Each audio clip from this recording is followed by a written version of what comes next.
भारतीय वायुसेना की ताकत और तैयारियां चूक हैं। 1962 में भारत चीन युद्ध के समय भारतीय वायुसेना की वैसी मदद नहीं ली गई थी जैसे कि ली जा सकती थी, लेकिन इस बार भारत अपनी तीनों सेनाओं के माध्यम से कमर कस चुका है।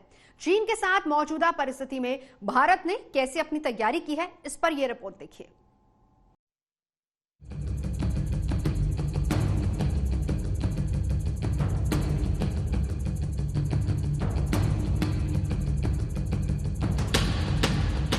चीन के सैनिकों के सामने मिरर डिप्लॉयमेंट। पूर्वी लद्दाख में चीन से इस संकट के समय आपने इस बात को बार बार सुना होगा। होता क्या है ये मिरर डिप्लॉयमेंट? यही कि जितने चीनी सैनिक एलएसी पर आ डटे हैं, उतने या उससे भी अधिक भारतीय सैनिक भी एलएसी पर उनका मुकाबला करने के लिए हैं। लेकिन मिरर डिप्लॉयमेंट की ये बात कहनी जितनी आसान और सीधी है, हकीकत में ये उतनी ही जटिल और हौसले वाली बात है। इसमें सैन्य शक्ति और राजनीतिक इच्छा शक्ति का संगम है। मौजूदा संकट में 5 मई को भारत और चीन के सैनिकों की पहली झड़प हुई थी। वैसे तो एलएसी पर चीन की हिमाकतें कई बार जानबूझकर और बहुत बार अनजाने में हुआ करती रही हैं, क्योंकि एलएसी को लेकर दोनों सेनाओं का परसेप्शन अलग अलग है।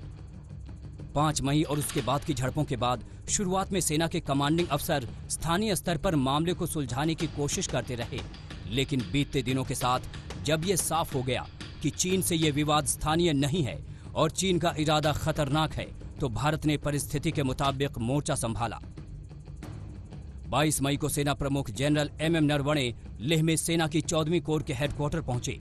चीन संकट पर पहली महत्वपूर्ण बैठक 26 मई को हुई, जब रक्षा मंत्री राजनाथ सिंह की अध्यक्षता में NSA Ajit Doval, CDS general Bipin Rawat और तीनों सेनाओं के प्रमुखों ने उच्च स्तरीय बैठकें की।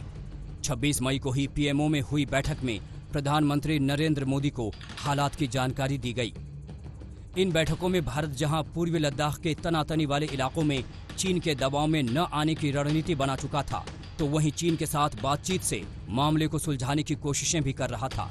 6 जून को भारत के core commander lieutenant general Harendra Singh जब चीनी कोर कमांडर मेजर जनरल लियो लिन से मिले तो कुछ सकारात्मक पहल हुई, लेकिन 15 जून को चीन ने धोखा दे दिया। 15 जून की गलवान की लड़ाई में भारत के 20 सैनिक बलिदान हुए हैं।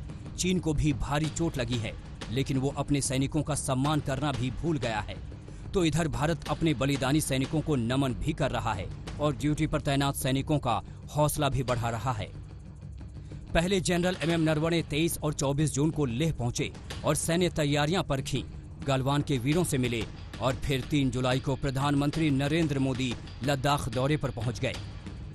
देश के वीर सपूतों ने गलवान घाटी में जो अदम्य साहस दिखाया,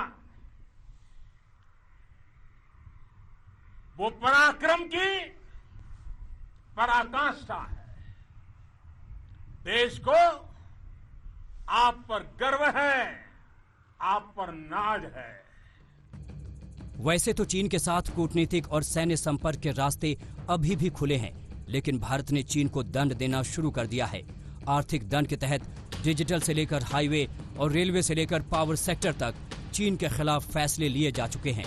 तो उधर सैन्य स्तर पर भारत सीधा मोर्चा लेने को तैयार है। आज तक ब्यूरो।